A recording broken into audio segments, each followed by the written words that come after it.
Konstitusi secara bahasa yaitu berasal dari bahasa Latin yaitu constitutio yang berarti ketetapan atau dasar. Konstitusi secara istilah yaitu hukum dasar yang menjadi landasan penyelenggaraan suatu negara yang berisikan seperangkat aturan mengenai bentuk negara, sistem pemerintahan, pembagian kekuasaan, dan mengatur kehidupan berbangsa dan bernegara. Konstitusi berfungsi sebagai hukum dasar tertinggi dan pedoman dalam menyelenggarakan kehidupan berbangsa dan bernegara. Nilai dan norma konstitusional UUD 1945 menjamin kebebasan beragama sebagai hak asasi manusia fundamental. Namun terdapat ketentuan perundang-undangan yang membatasi kebebasan beragama sehingga menimbulkan pertanyaan tentang konstitusionalitasnya.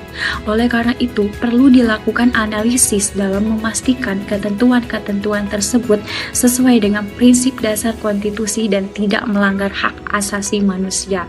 Dalam konteks ini, perlu dilakukan evaluasi kesesuaian peraturan perundang-undangan dengan nilai dan norma konstitusional UUD 1945 khususnya dalam menjamin kebebasan beragama bagi setiap warga negara.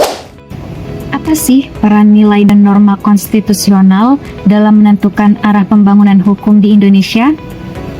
Nah, narasumber kami sepakat bahwa nilai dan norma konstitusional berperan sebagai dasar utama pembangunan hukum di Indonesia, karena menjadi pedoman agar setiap aturan selaras dengan Pancasila dan Undang-Undang Dasar 1945. Hukum yang dibentuk harus mencerminkan keadilan, kesetaraan, perlindungan hak asasi manusia, serta menjaga persatuan bangsa. Meski dalam praktik masih ada perdebatan pada sejumlah kebijakan, nilai konstitusi tetap menjadi arah utama agar hukum tidak keluar jalur dan mampu menyesuaikan dengan kondisi sosial, budaya, dan kebutuhan masyarakat. Berikut adalah contoh kasus nilai dan norma konstitusional UUD 1945. Yaitu kasus Ahok tahun 2017 adalah contoh nyata ketegangan antara kebebasan berpendapat dan hukum penodaan agama di Indonesia. Perdebatan yang muncul, banyak orang berpendapat bahwa pasal penodaan agama itu bermasalah karena terlalu bebas penafsirannya, bisa disalahgunakan dan melawan HAM. Meskipun begitu, Mahkamah Konstitusi atau MK tetap mempertahankan pasal tersebut. Mereka berpendapat bahwa di negara seperti Indonesia yang sangat beragam, pasal ini diperlukan untuk menjaga kerukunan dan ketertiban umum. Artinya, menurut MK, membatasi kebebasan berpendapat demi menghindari konflik antar agama itu masih wajar. Jadi, kasus ini menunjukkan dilema besar. Bagaimana menyeimbangkan hak untuk berpendapat sebebas-bebasnya dengan kebutuhan untuk menjaga kedamaian sosial di tengah masyarakat yang sangat majemuk? Nilai konstitusional ketentuan perundang-undangan di Indonesia dalam beberapa tahun terakhir. Dari beberapa narasumber yang telah kami wawancarai, kami dapat menyimpulkan bahwa hukum di Indonesia masih belum sepenuhnya sesuai dengan konstitusi. Memang ada kemajuan seperti lahirnya undang-undang yang melindungi hak masyarakat dan adanya Mahkamah Konstitusi yang mengawasi. Namun, banyak undang-undang yang bermasalah, seperti Undang-Undang Cipta Kerja, karena proses pembuatannya terburu-buru, tertutup, dan tidak melibatkan rakyat. Hal ini menunjukkan penerapan prinsip kedaulatan rakyat dan demokrasi yang masih lemah. Kesenjangan sosial dan penegakan hukum yang tidak merata juga menjadi tantangan.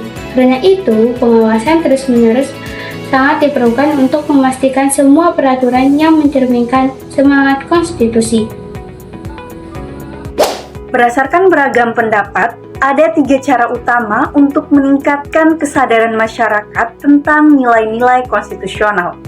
Yang pertama, pendidikan sejak dini sangatlah penting. Konstitusi harus diajarkan di sekolah maupun di universitas dengan cara yang relevan dan mudah dipahami, tidak hanya sekedar teori.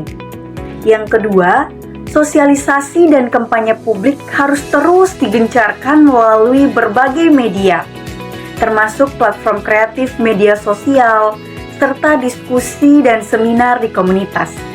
Dan yang terakhir, panutan dari pejabat negara menjadi kunci. Apabila para pemimpin menunjukkan integritas, menjunjung tinggi nilai keadilan, serta membuat kebijakan yang pro rakyat, maka masyarakat akan tumbuh kepercayaannya, serta mereka akan lebih menghargai hukum dan konstitusi.